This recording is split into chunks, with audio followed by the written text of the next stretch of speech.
that I have for you. O Abu Dar, alas, you are in troubles, and I cannot do anything. By Allah, if it had been possible for me to share your troubles, I would have certainly done it. How painful it is that I cannot meet you. It is difficult to reach you. If these cruel people make me equal partner with you in your troubles, I am willing to take upon myself your hardships. But, alas, it cannot be this way. O Abu Dar, do not be worried. Allah is your supporter. He is seeing all these matters. Brother, it is necessary for both of us, you and I, to invoke Allah and request Him for the bestowal of good reward, and for deliverance from punishment for us. O brother, the time is approaching near when you and I will be called in the presence of Allah and shall be leaving soon. O brother, do not be worried at the troubles you have been facing and do not be alarmed. Pray to Allah to grant you its recompense. O brother, I consider death as far better for us than to live here.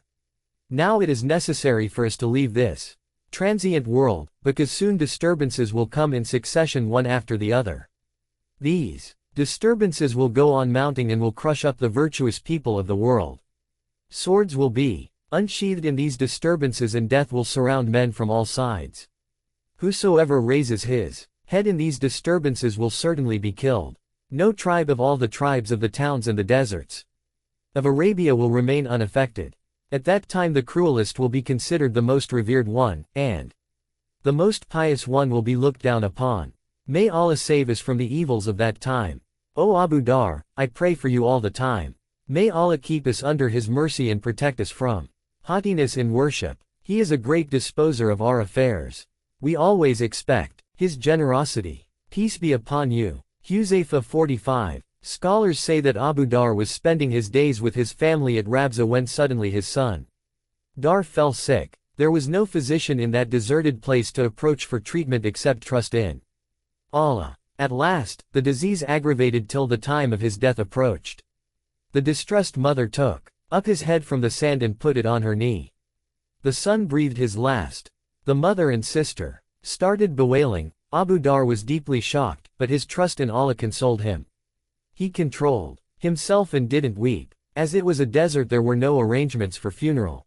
History does not tell us at this point how Abu Dar buried his son, but it is known from an authentic source what he did after burial and how he expressed his feelings in words. Muhadith Yaqub Kalani writes, when Abu Dar's son Dar died, Abu Dar put his hand on Dar's grave and said, O my son, may Allah have mercy on you. You were a very able son of mine.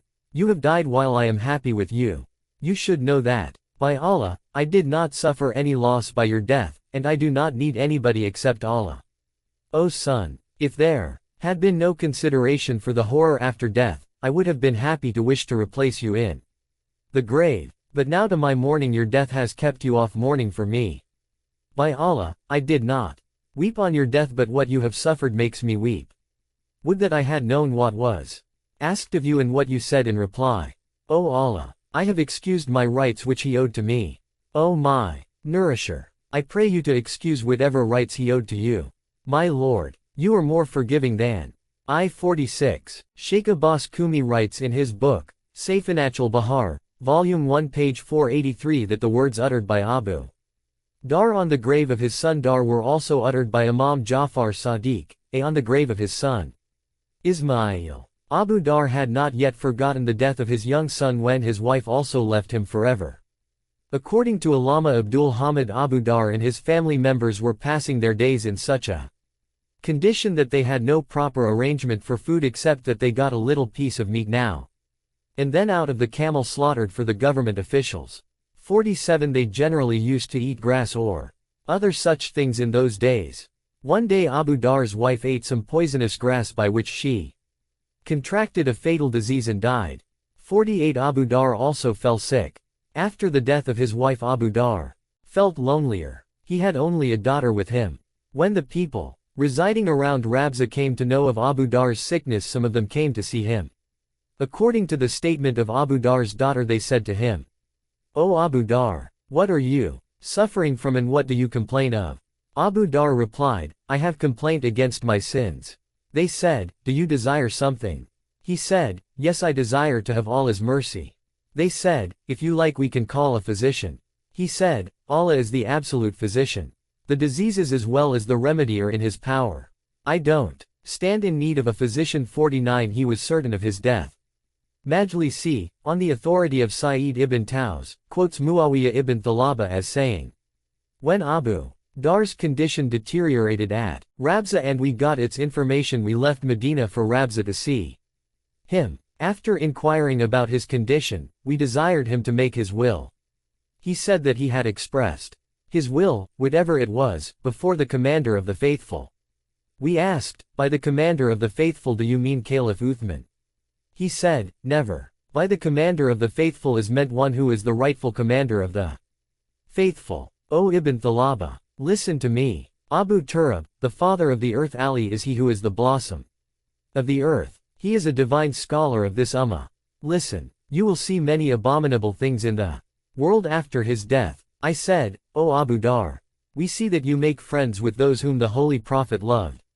Now we want to say something about the place Rabza where Abu Dar was confined, and he was not allowed to go out of its bounds.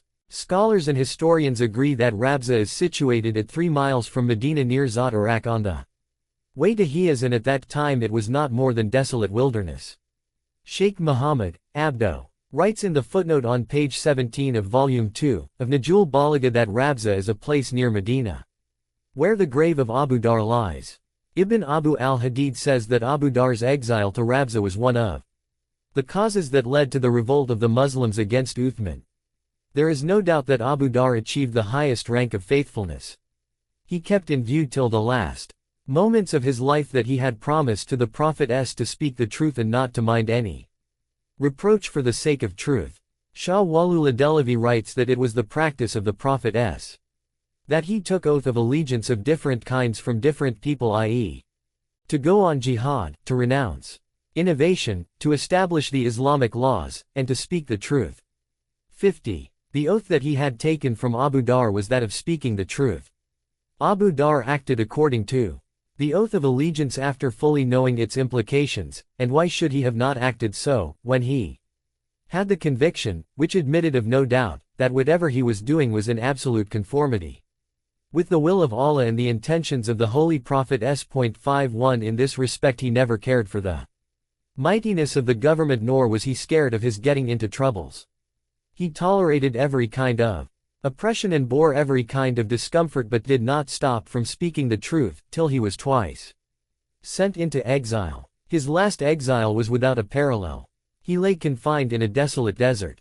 To say nothing of a house for shelter, he had to stay under the shade of a tree, without any arrangement for food and without a place to reside, rest or sleep in. But with his lofty courage and determination Abu Dar bore with cheerfulness all the hardships for the pleasure of Allah. His wife and young son having died, the time had now approached when he was waiting for his own departure in that desolate place with his only young daughter with him. Alas! The last day of Abu Dar's life approached in that desolate place. He was in prayers and his daughter was restless and anxious in view of her father's condition and approaching end. There was no man, not even an animal in sight. The moment was near for the angel of death to come, for the humanity to cry, and for the daughter to be deprived of her father's love. She had not only seen but was still observing the helplessness of her father, for whose love she became emotional again and again. We here reproduce the tragic story of Abu Dar's death as related by his daughter, in the light of Majlisi's writing. She says, "We were passing our days with untold sufferings in the wilderness. It so happened one day that we could not get anything to eat. We kept on searching round the jungle but could not find anything. My ailing father said to me, 'Daughter, why are you so much worried today?' I said, 'Dad,